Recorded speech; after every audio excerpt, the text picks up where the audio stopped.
Unwind at Sorsogon. Family time! Hello guys, so it's 8 in the evening and biyahe kami papuntang Sorsogon.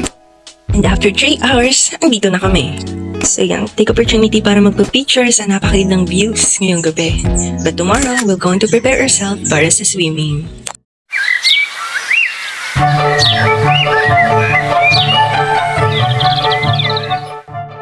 Hello guys! Nandito kami sa Kasiguran!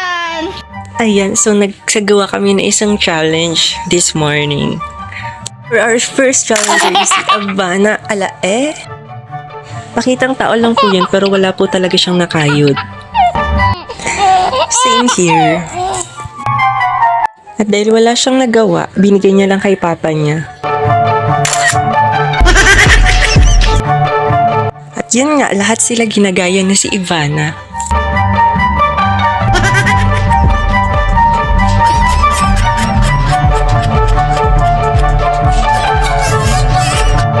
Yung nasobrahan ka sa pag-post pero wala ka namang naiambag. And here's for our next challenger. Wow!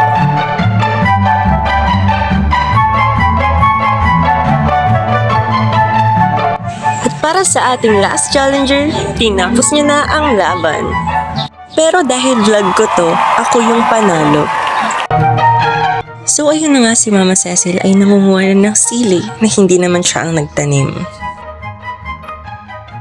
At bilang part ng mga palamunin, katulad ng mga batang ito, nagstay lang kami sa kwarto. Mommies and titas are busy na magluto sa kusina para sa ating bulol fight later.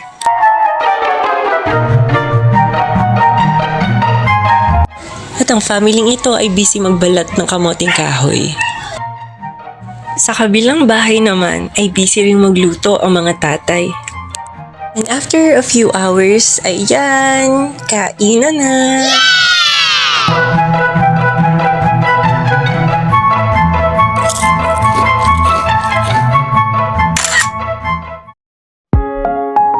After ng matinding labanan sa budol fight, ay nag-prepare na nga kami at papunta na sa aming destinasyon.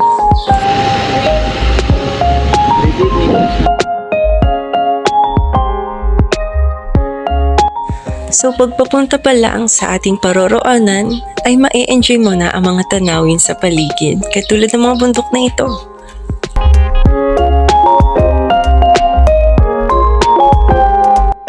Matapos ang mahaba-habang biyahe ay meron tayong lalakaring mahaba-habang daan papasok. Huwag mag-alala kasi libre lang naman ang entrance dito sa Nasipit Falls. So eto na nga yung medyo mahirap na part. Pero as a main character, kailangan nakangiti tayo kahit nahihirapan ng umakyat sa napakataas na hagdanan.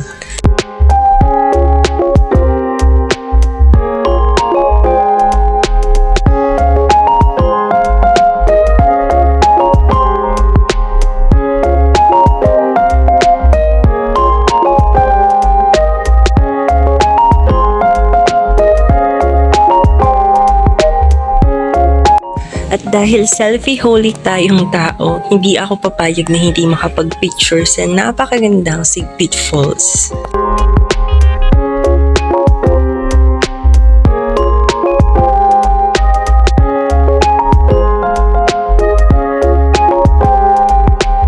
Ayan, so dahil pangarap ko maging avatar, I'll grab the opportunity kahit nakakahiya.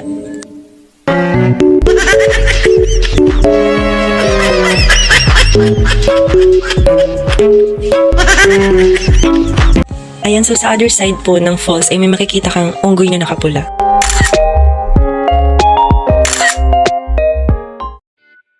Ayan, so after sa Sigpit Falls ay papunta na tayo sa Orog Cold Spring Resort. Marami nga naman talaga ang dumadayo sa Orog Cold Spring Resort dahil napaka-cold talaga ng tubig niya.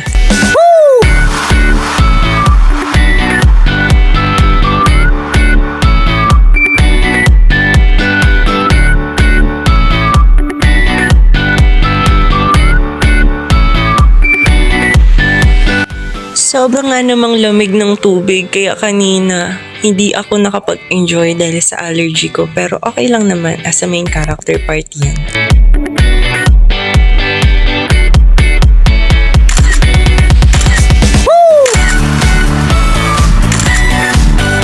So yan, after ilang oras ay umuwi na muna kami para kunin ang aming mga gamit at kumain.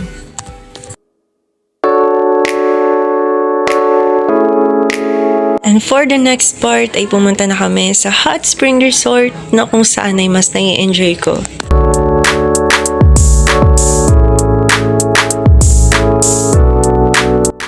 Ayan, so sinusulit ko talaga yung bayad sa amin kasi mas nagmahal na siya kumpara nung last na pagpunta namin dito. So that's San Binon Hot Spring Resort at Erosin.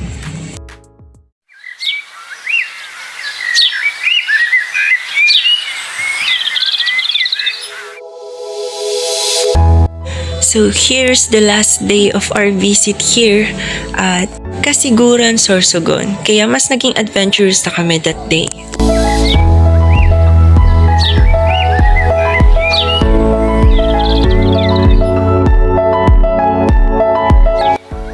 And you'll appreciate the silence here and the sound of nature.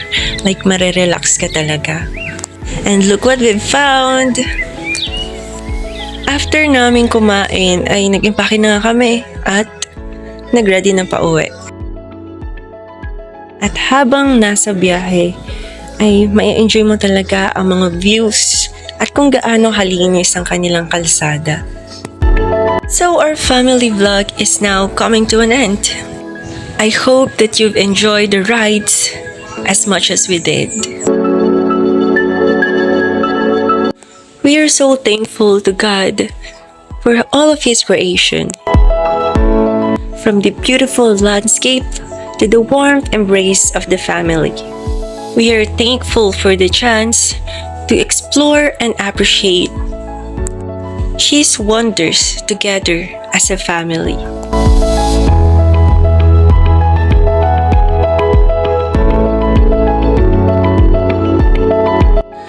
To God be all the glory.